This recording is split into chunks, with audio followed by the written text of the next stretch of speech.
And joining us to discuss these changes are Dr. Tawfiq Hamid, political researcher, and Dr. Ashraf Singh, world political analyst, who will explore the impact of these evolving voter trends on the US politics.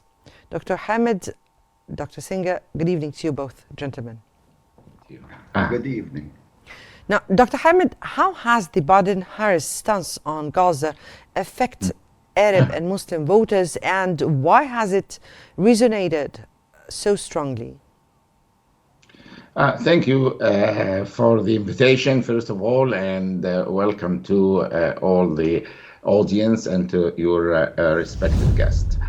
Actually, the Biden administration handling of Gaza Strip didn't fit with what many in the Arab and Muslim community wants.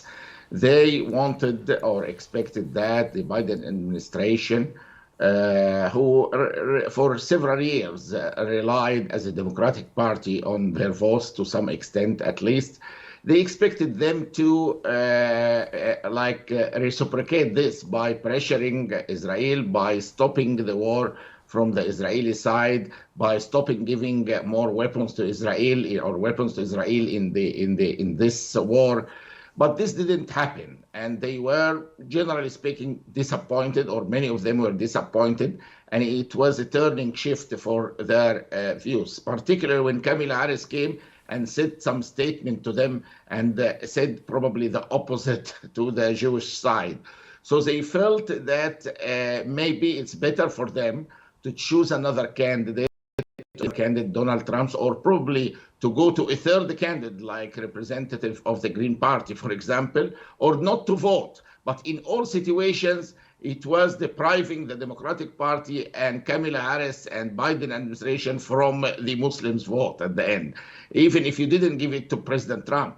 But certainly many of them went took it a step further to give to President Trump because they felt there is a possibility that the man can really stop wars, as he did already in his presidency, not a single war declared during his presidency. The second was a moral issue when it comes to the schools and the transgender and preventing parents from telling their kids if they were males or females. This intervention in their family tradition made them actually more inclined to give Trump, who at least for them carry the same traditional values about these issues. So I see that in addition to this, you have a third factor, which is the economic factor that affects many Americans, including Arab Muslims. So some of them have additional factor to add to the previous ones, to give their votes to Trump, hoping that he will improve the economy. So there are three factors. One of them was Gaza, but there are other factors as well in this situation. Now, Dr. Singer, what key issues have led Arab and Muslim Americans to shift away from the Democratic Party this US presidential election? This is a very clear that the Arab American, they were approaching, Democratic Party. They were declaring their concern before the election day. But unfortunately, the current administration, either Biden, Kamala Harris, they didn't really listen to the major leaders in Michigan. In other words, they're born in Michigan. This is a major city where most of the Arab American, they live there. So basically, the reason that there has been a significant shift in voting in that elections. If I can really deliver some numbers, in last election, 2020, President Biden won Dearborn by 74%. Trump, he got about like 47%. So this is big gap between Biden and Trump. But now, if we can really, find Harris received almost 28%. But the significant number for the Green Party, she got, which is Jill Stein, she gained 22%. So this is mean that the Arab American punished, the Kamala Harris, punished, the Democratic Party in that elections. This is one of the major reason, actually, if we would like to give more light on, as Dr. Hamid, said, the stance of or the stand of current administration that on Gaza, on Lebanon, they gave a full support of Israel to defend itself or herself. This is okay. This is normal to hear that. But, that degree that the Biden administration was very weak and is still very weak to stop this violence. And, the expectation from Arab American, from the current administration, of the American, leader or a global leader failed, to stop these conflicts, particularly after we were counting the number of people got killed in Gaza and Lebanon. Gaza, more than 40,000 people got killed, most of them from, women and children. And next war or expansion or moving to next war in Lebanon. So this is, show that is, Biden administration didn't really listen to the Arab American and their voice, that was very loud, You guys, you should do something to stop this conflict. This is not the right time during the election, and you still need to get that support from Arab American. Of course, never ever they're gonna to give that support to Kamala Harris, because they consider Kamala Harris or considering Kamala Harris as a part of the Biden administration. Mm-hmm. Dr. Hamid, now, how do you think Donald Trump managed to attract some of the Arab and Muslim voters despite the previous tensions during his first term as US president? Excuse me, what do you mean by despite? Do you mean about the Arab-Israeli conflict issue? No, I mean about his previous term as the US president that went until 2020. So there were some kind of tension at this very particular time. How was Trump able to attract those Arab and Muslim voters during this year's U.S. elections, from your point of view? I can see the question now.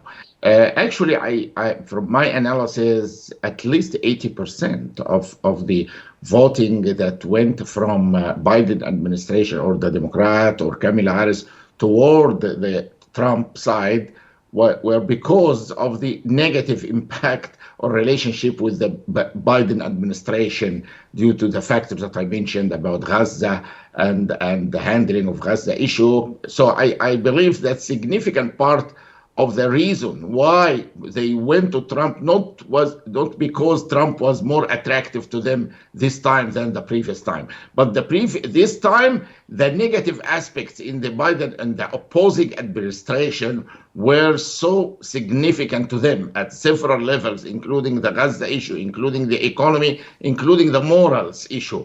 So for them, Trump here, they forgot any negative aspect that happened in the past, and they felt it is the best hope for them is to give him his votes, at least to revenge from the Biden administration, or not to give any a vote to Biden administration, which again fits with supporting Trump indirectly. So I think what happened represent a revolt or a revolution against the Biden administration approach.